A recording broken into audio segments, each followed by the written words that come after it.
J'ai été percuté par une voiture alors que je traversais la route. Euh, bon, ouais, oui, j'ai morflé, oui, euh, je suis tombé dans le coma, j'ai été porté. Je vous passe tous les détails parce que la liste serait trop longue.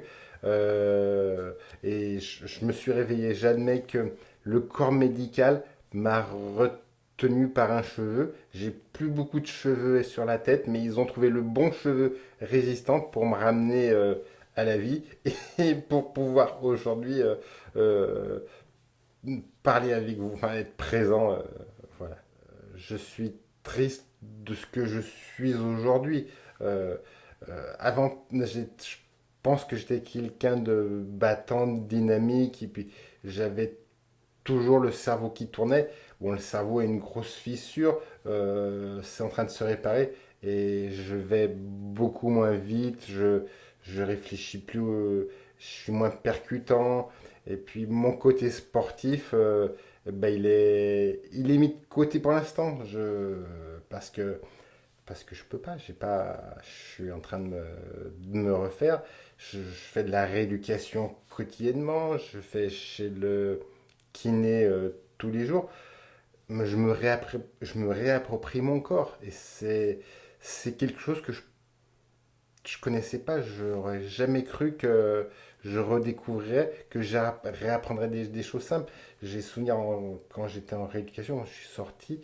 euh, j'ai réappris à marcher. Ça m'a créé une émotion très très forte. Non, c'était une deuxième naissance, faut pas oublier. J'ai réappris combien d'avions. Mais quelque chose qui me fut difficile quand j'ai réappris le, le pas chasser. Je savais ce que c'était, je voyais l'exemple et incapable de dire à mes jambes d'aller d'un côté ou de l'autre, à mes deux pieds de se réunir. Ça a été un travail, il m'a fallu plusieurs séances pour arriver à faire un pas chassé. Ça a été très compliqué, quoi. Donc, je suis en pleine reconstruction. Je me rebâtis de jour en jour. Voilà, je sais que ça va être long. Les médecins me l'ont dit, les neurologues m'ont bien fait comprendre. La psychologue qui. Je suis aidé, voilà, parce que après quelque chose comme ça, toutes ces aides euh, vont dans le même sens en me disant on est dans le temps neurologique, on n'est pas dans le temps cardiologique. Le temps cardiologique, c'est à la seconde près. Le temps neurologique, c'est 2-3 ans. Voilà. J'ai eu un instinct de survie finalement. Euh, euh, je ne sais pas si je suis pour quelque chose, euh, mais cet instinct me motive, euh, me demande aujourd'hui de faire les efforts nécessaires pour progresser. Ça, c'est clair. Mon instinct me dit que j'espère que je ne serai pas dans le même état dans 2 ans. J'espère.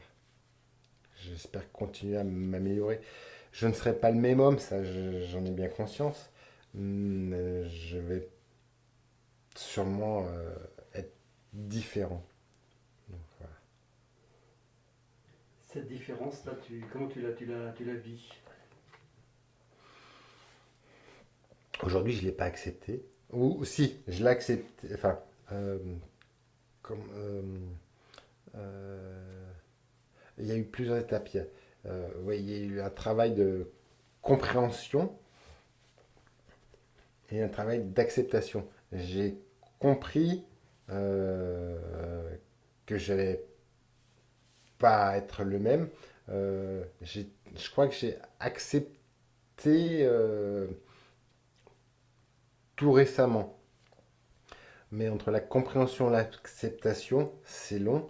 Et et puis après, ben, quand on accepte, je pense que le fait d'avoir accepté, je vais œuvrer pour essayer de devenir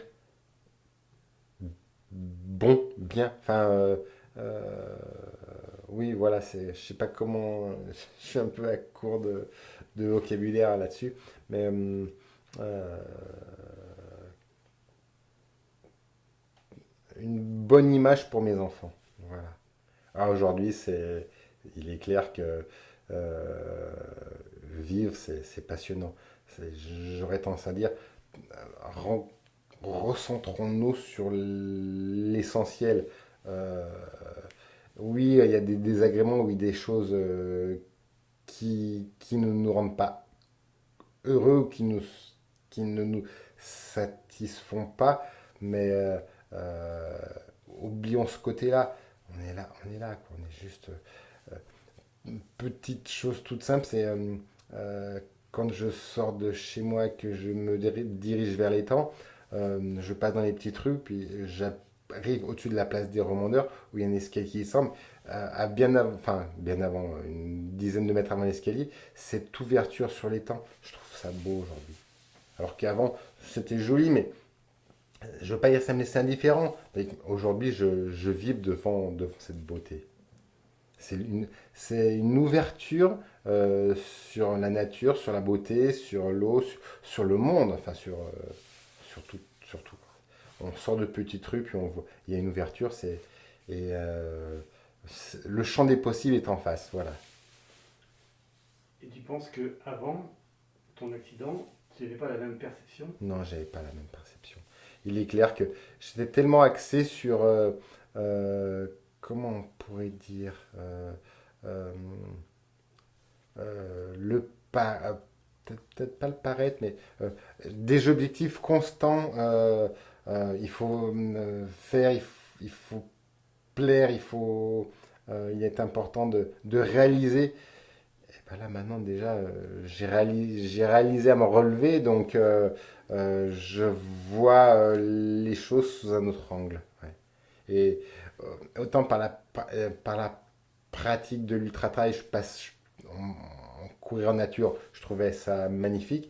J'espère qu'un jour, de nouveau, je pourrai faire des longues distances dans la nature en montagne, parce que ça va être, je pense que ça pourra me faire encore plus plaisir. Je vais vibrer encore différemment, je crois.